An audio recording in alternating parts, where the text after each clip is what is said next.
Розпродаж по-кримській. Самопроголошена влада півострова планує вже у жовтні провести аукціон, де продаватимуть 42, так би мовити, націоналізованих об'єкта. Один із перших за списком – санаторій «Форос». Зароблені кошти начебто підуть на компенсацію виплат вкладникам, розповіли в так званому Міністерстві майнових та земельних відносин. Крім цього, самопроголошена влада зазначила, що на продаж також будуть виставлені майнові комплекси, а це майже 300 будинків та споруд.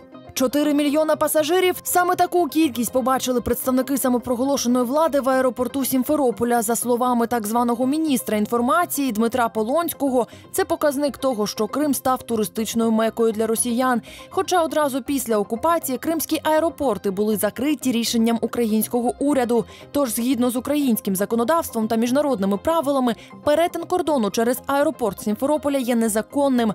Проти декількох авіакомпаній вже запроваджено міжнародні та українські санкції.